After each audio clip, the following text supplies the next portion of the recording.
Bienvenue à vous dans la deuxième partie de ce tuto consacré aux grottes de Figueroles.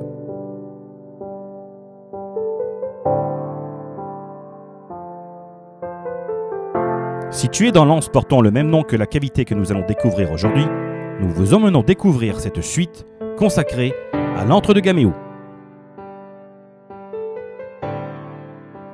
Distant d'une petite centaine de mètres depuis la sortie de notre précédente exploration, l'entrée se dessine par une faille étroite qui s'élargit sous l'eau. Avant de vous immerger ou bien lors de la fin de votre plongée, prenez un peu de temps afin de venir observer en surface d'étonnantes constructions calcaires. Celles-ci sont appelées communément les trottoirs de lithophydium. Il s'agit en fait d'une toute petite algue rouge qui construit en zone de ressac ombragé le long des falaises de magnifiques encorbellements. Cela est dû aux pousses successives de fines couches calcaires, telles un millefeuille, qui créent d'ailleurs sur plusieurs siècles de véritables labyrinthes percés de toutes parts. Ces méandres offrent de nombreuses logettes affectionnées par bon nombre d'espèces, dont notamment beaucoup de juvéniles. Prenez-en grand soin lors de votre visite. Elles sont très sensibles au piétinement, mais encore plus aux pollutions par hydrocarbures. À ce titre, elles sont protégées en annexe 1 et 2 des conventions de Berne et de Barcelone en tant qu'espèces sensibles et en voie de disparition. La profondeur de ce canyon est inférieure à une dizaine de mètres. Cependant, lors de la visite du site, prenez bien soin de vérifier la météo, restez vigilant au vent du sud et à la houle qui peuvent générer des courants violents entre ces parois. Tel en attestent les fonds de sédiments et de galets retournés régulièrement. À mi-profondeur, entre ces parois, ayez une attention particulière à ces formations rocheuses surprenantes. Tout comme en surface, nous retrouvons ici cette roche emblématique du massif géologique ciotadin. Ce fameux poudingue, érodé sous l'action du mouvement perpétuel de la houle et du ressac, ont sculpté ici des formes étranges pouvant rappeler par moments les formations coralliennes tropicales.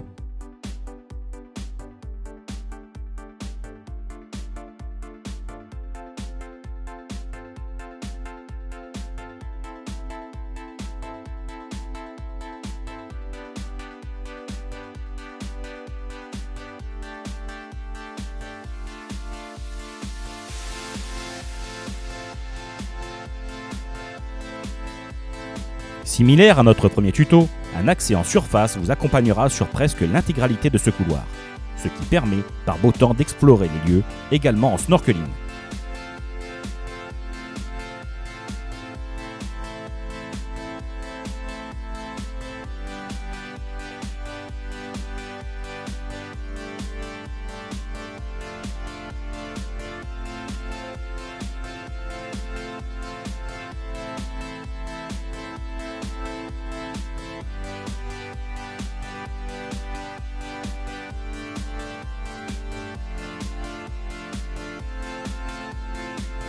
Cette faille vous conduit à l'intérieur d'une grande salle, reconnaissable à son fond de sable fin. Méfiez-vous par contre des volumes de celle-ci. La taille de la pièce est suffisamment importante pour vous désorienter rapidement.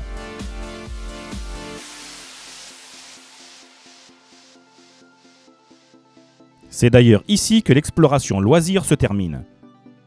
Cependant, avant de rebrousser chemin, faites surface dans l'impressionnante poche d'air qui vous surplombe.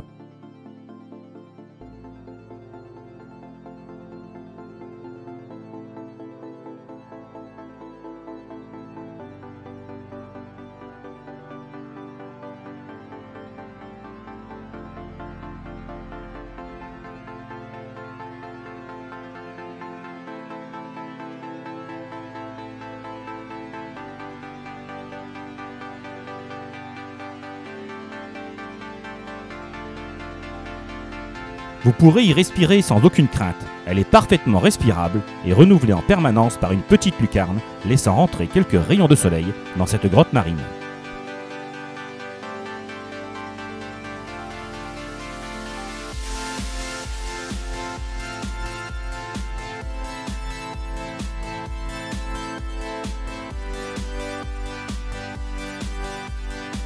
Cette poche d'air n'est pas la seule dans cette grotte. Il y en a une deuxième qui se trouve à proximité, à environ une quinzaine de mètres de distance. Contrairement à la première, l'air n'y est pas respirable et nous vous y déconseillons d'y faire surface. À ce titre, nous y reviendrons plus longuement à la fin de ce tuto.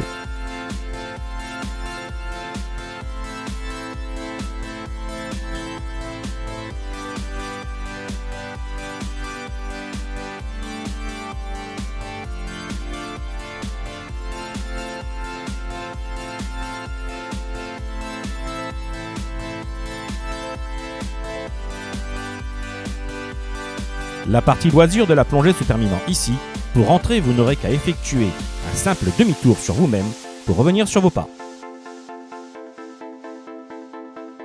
Ce sera pour vous, comme dans la première partie de ce tuto, l'occasion de profiter des magnifiques jeux de lumière entre ces failles étroites. La visite complète de l'antre de Gaméo est possible, mais à condition de prendre quelques précautions nécessaires pour votre sécurité.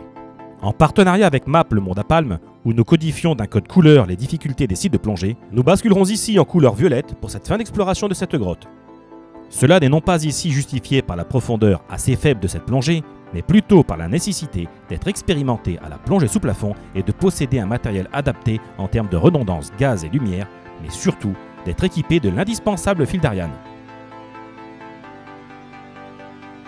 Dans le but de vous aider à visualiser la topographie de l'antre de Gaméo, nous vous l'avons modélisé en 3D pour vous guider afin de mieux vous repérer dans ces lieux.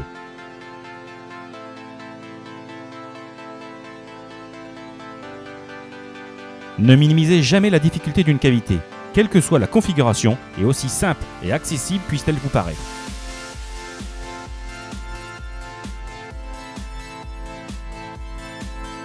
Après votre immersion suite à la visite de la poche d'air, vous retrouverez le fond de sable.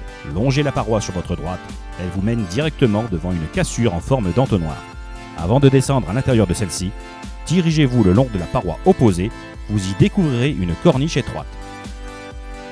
Attention pour votre sécurité, vous constaterez que le sable que vous suiviez s'est brusquement transformé en un talus vaseux de sédiments très volatiles.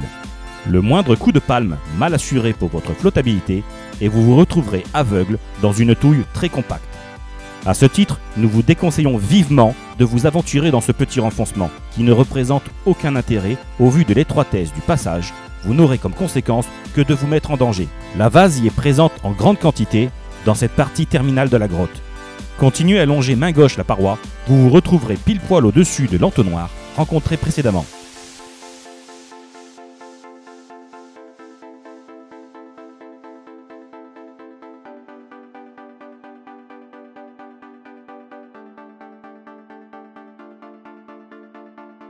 La profondeur maximale de cette plongée sera atteinte vers 17 mètres. L'endroit reste toujours vaseux. À ce titre, restez méfiant et plongez droit devant vous jusqu'à trouver 2 failles parallèles.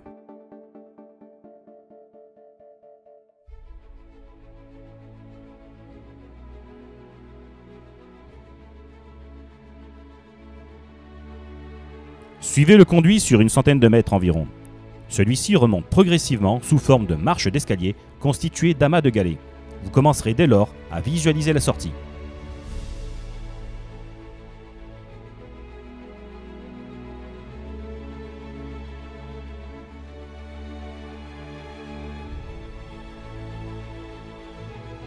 Restez vigilant lors de la remontée de ce couloir, il est toujours possible de croiser des habitants y débordant d'affection.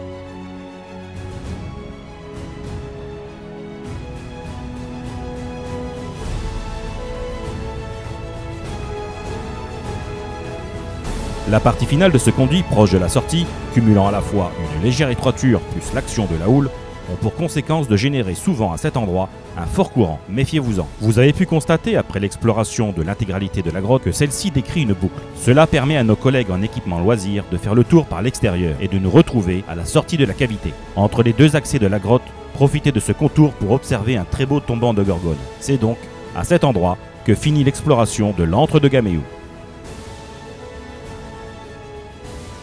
En revenant sur la petite plage de galets que vous aviez quittée il y a en tout et pour tout plus d'1 heure, vous risquerez d'être fortement surpris par l'engouement débordant qu'offre la calanque en saison.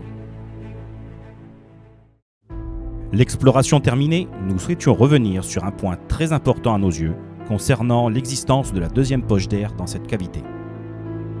Figuerolles n'est malheureusement pas la seule grotte marine victime du fléau généré par l'homme et ô combien spécifique de notre époque. Ces falaises exposées au vent dominant d'ouest et du sud, combinées à la houle, transportent tous les macro-déchets que peut envoyer à la mer la métropole marseillaise.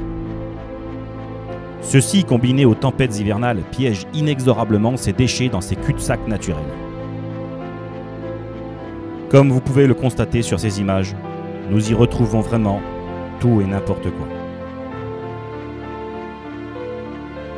Même si nous avons connaissance que ce ne sont pas les macrodéchets plastiques les plus nocifs sur l'environnement, il n'en reste pas moins dans ce lieu si beau, un choc visuel accablant. La difficulté d'accès, combinée aux différentes couches de pollution amenées inexorablement durant l'hiver, ont concentré en ce lieu une véritable décharge sous-marine, emprisonnant son contenu pour des millénaires à venir, si personne ne prend le soin un jour de les y enlever. C'est en constatant cela qu'en 2015, notre petite équipe des Sentinelles littorales avait déjà procédé à une dépollution munie de larges épuisettes et de filets. Nous avions à l'époque réussi à redonner son visage perdu à cet endroit. Force est de constater que 4 ans après, tout est à recommencer. Pour le début d'été 2019, si ce petit film peut susciter des bonnes volontés, nous aurions besoin de bénévoles et de moyens matériels et logistiques pour lancer une nouvelle campagne de dépollution. N'hésitez pas à prendre contact avec nous pour proposer votre aide.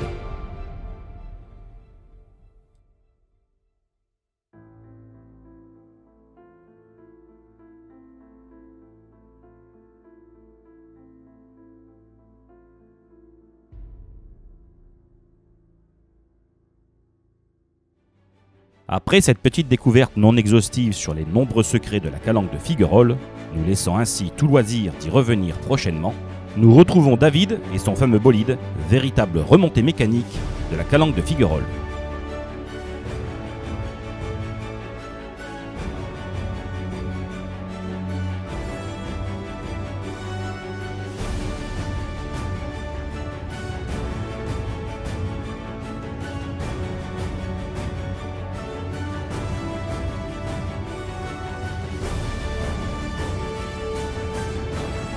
Celui-ci nous économisera bien des efforts après cette belle balade. Nous finirons cette belle journée de convivialité au restaurant chez Tania autour d'un verre bien rafraîchissant.